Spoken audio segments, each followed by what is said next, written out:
এবারে বিয়ের পিঁড়িতে বসছেন সোনাক্ষী, পাত্র নিয়ে রহস্য। বলিউড অভিনেত্রী সোনাক্ষী সিনহা সদ্য মুক্তি পাওয়া হীরামান্ডি সিরিজে দ্বৈত চরিত্রে দেখা গেছে তাকে। তার অভিনয় এবং নাচের প্রশংসায় পঞ্চমুখ দর্শক মহলের একাংশ। এর মধ্যেই ফের সংবাদ শিরোনামে অভিনেত্রী। কিছুদিন ধরেই তার প্রেম নিয়ে বলিউডে জোর জল্পনা। এবার আরও এক ধাপ এগিয়ে বিয়ের খবরে জল্পনার ঝড় উঠেছে বি টাউনে। সম্প্রতি the great Indian Kapil Sharma শোতে এসে নিজের বিয়ের কথা স্বীকার করে কি জানালেন সোনাক্ষী। সোনাক্ষী আর অভিনেতা জহির ইকবালের বন্ধুত্বের কথা সকলের জানা। সেই ঝলক নেট মাধ্যমে মাঝে মধ্যেই দেখতে পান নায়িকার অনুরাগীরা। সোনাক্ষীর জন্মদিনে এক মজাদার ছবিও সকলের সঙ্গে ভাগ করে নেন জহির। দুজনেই যে একে অপরের সঙ্গ ভালোবাসেন সেই পূর্বাভাস আগেই দিয়েছেন। অবশ্য নিজেদের প্রেমের বিষয়ে এখনও মুখ খোলেননি দুজনের কেউই।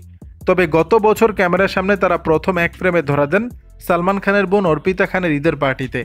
তবে তা ব্যক্তিগত পরিসরে। অন্দরের খবর, পার্টিতে নাকি সোনাক্ষীর পাশ থেকে নড়েননি জহির। পার্টির একটি ছবি ইনস্টাগ্রামে পোস্ট করে সোনাক্ষীকে বৌদি বলে উল্লেখ করেন অর্পিতা। কিন্তু খুব শিগগিরই সেই ছবি সমাজ মাধ্যমের পাতা থেকে সরিয়েও দেন সালমান খানের বোন। এই মুহূর্তে সোনাক্ষীর সমসাময়িক প্রায় সব অভিনেত্রী বিবাহিত, যেমন আলিয়া ভাট, ক্যাটরিনা কাইফ, পরিণীতি চোপড়া। কপিল শর্মার শোতে অতিথি হয়ে আসতেই সঞ্চালক সে কথাই মনে করিয়ে দেন সোনাক্ষীকে। তখনও সোনাক্ষী বলেন, কাটা ঘায়ে নুনের ছিটে দিচ্ছ। পাশাপাশি কপিলের শোতেই সোনাক্ষী সাফ বলেন, আমি বিয়ে করতে চাই, তবে পাত্রটিকে সেটা রহস্যই রাখেন অভিনেত্রী।